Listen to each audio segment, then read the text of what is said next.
Bom dia a todos. Hoje é dia de Tiradentes, 21 de abril, feriado nacional. Quem foi Tiradentes? Com certeza, todos nós sabemos um pouquinho acerca dessa história.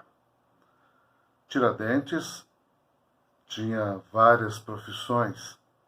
Tiradentes era minerador, era militar, era comerciante, mas era principalmente um ativista político.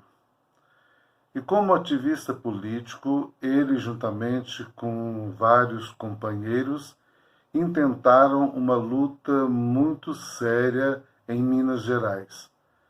Eles intentaram levantar-se contra o governo, uma inconfidência, uma revolução, onde eles pretendiam lutar contra os duros impostos pagos pelos brasileiros à coroa portuguesa, mas também eles queriam lutar em função ou em prol da proclamação da República. Queriam fazer com que o país, o Brasil, deixasse de ser um império para ser uma república. Mas não houve êxito nessa intenção deles.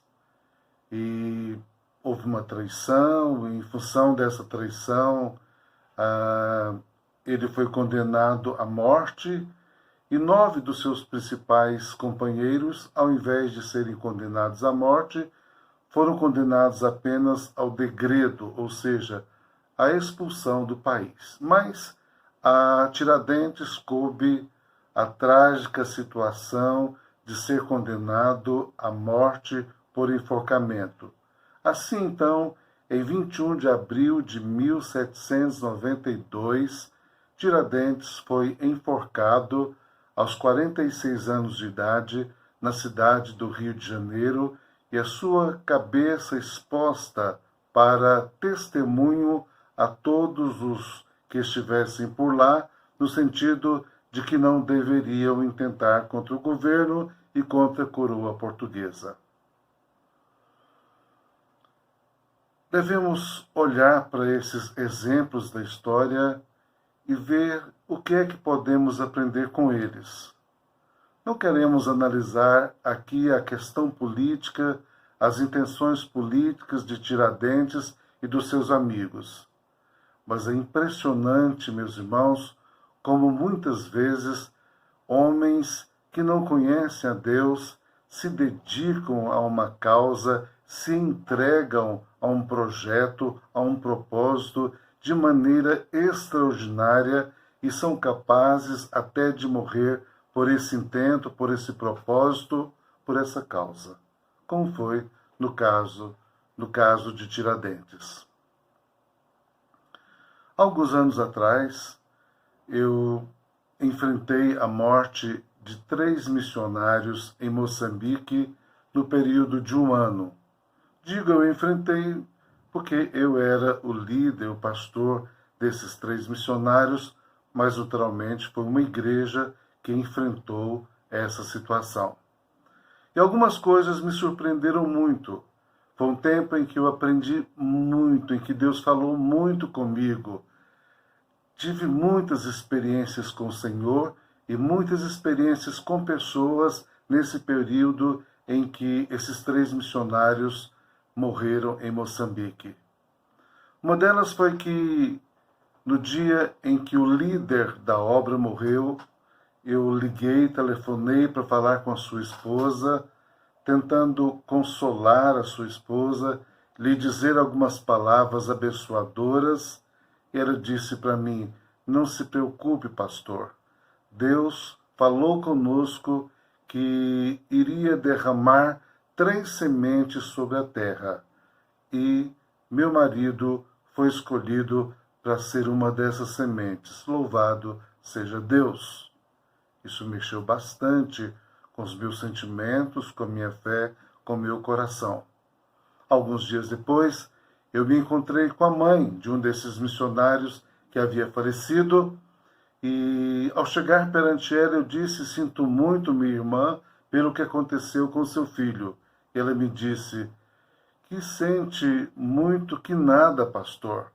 Deus quis assim, Deus deu, Deus tirou, bendito seja o nome do Senhor.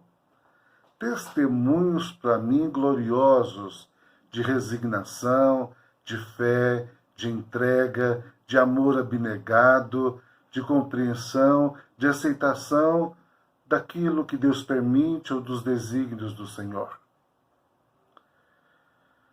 Nesses dias, temos que pensar um pouco sobre essas coisas. A palavra, a Bíblia, nos fala sobre ser testemunha.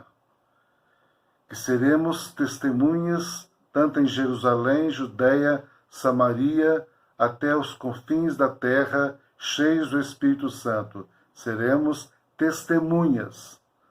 Ao pé da letra, essa palavra testemunha significa aquele que sela o seu testemunho através de sangue. Aquele que sela o seu testemunho através de sangue. A gente percebe algo glorioso na experiência de Estevão, que quando estava para ser martirizado, olhou para Deus, olhou para os céus, viu os céus abertos e ouviu a seguinte declaração, ou fez a seguinte declaração: vejo os céus abertos e o Filho do Homem assentado à destra do Pai. Ou seja, uma experiência gloriosa naquele momento em que ele dava a sua vida, em que ele deixava o seu sangue selar o seu testemunho.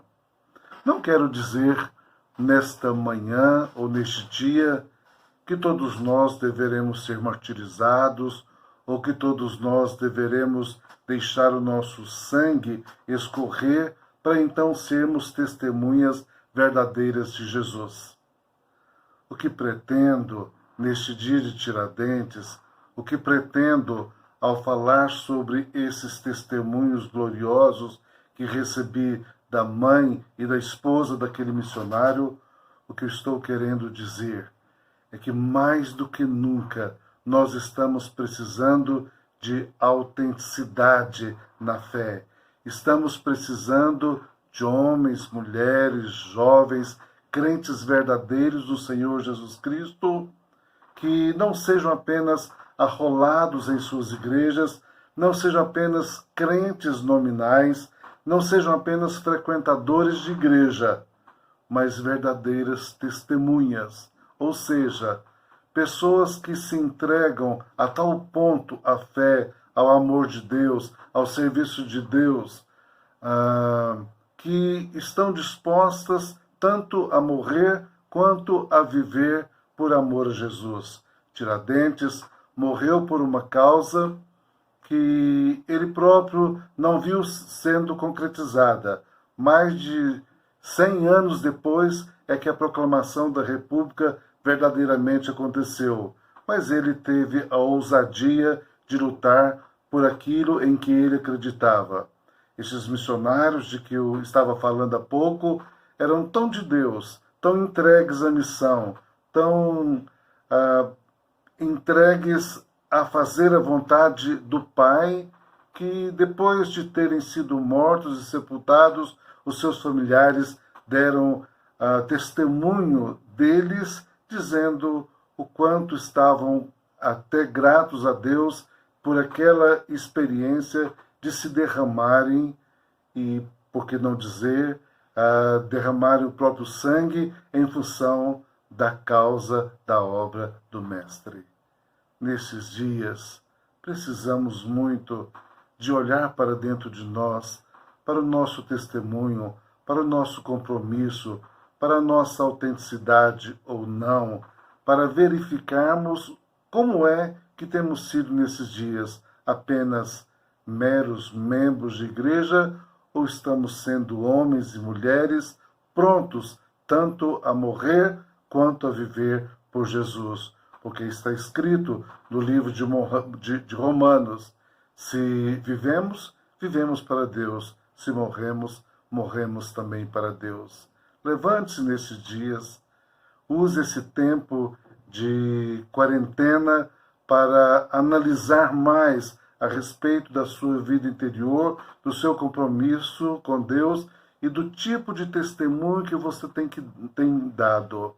Você tem sido apenas um crente nominal, apenas um frequentador de igreja, apenas alguém arrolado no sistema da igreja local, ou você é mesmo uma testemunha pronta a viver e a morrer por causa da obra, por esta causa que é a causa do Senhor Jesus. Que Deus te abençoe muito.